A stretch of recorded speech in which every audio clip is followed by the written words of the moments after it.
Баршаңызға сәлем достар, каналымызға қош келдіңіздер. Бүгінгі шығарылым түсімізде әйел адам түсінде құмырсқа көрсе деп аталады. Видеоны бастамас бұрын каналға тіркелуді ұмытпаңыздар. Ал ендеше бастайық. Егер тұрмыс құрмаған әйел түсінде құмырсқаның шағып алғандығын көрсе, жақында күйеуге тиетіндігін білдіреді.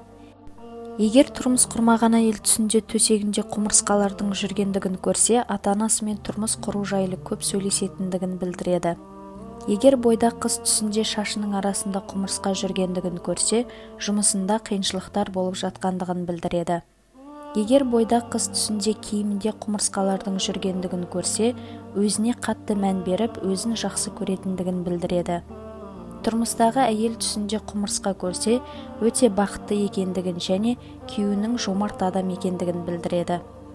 Егер тұрмыстағы әйел түсінде қызыл құмырсқа көрсе, күйеуімен арасындағы түсінбеушіліктің шешімі бар екендігін білдіреді.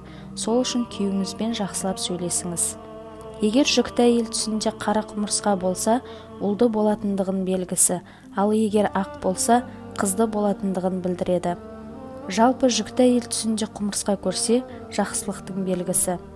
Достар, егер видеомыз ұнаған болса, лайк басуды ұмытпаңыз. Сондай-ақ каналымызға тіркеліп, бізге қолдау көрсетіп қойыңыз. Сау болыңыздар.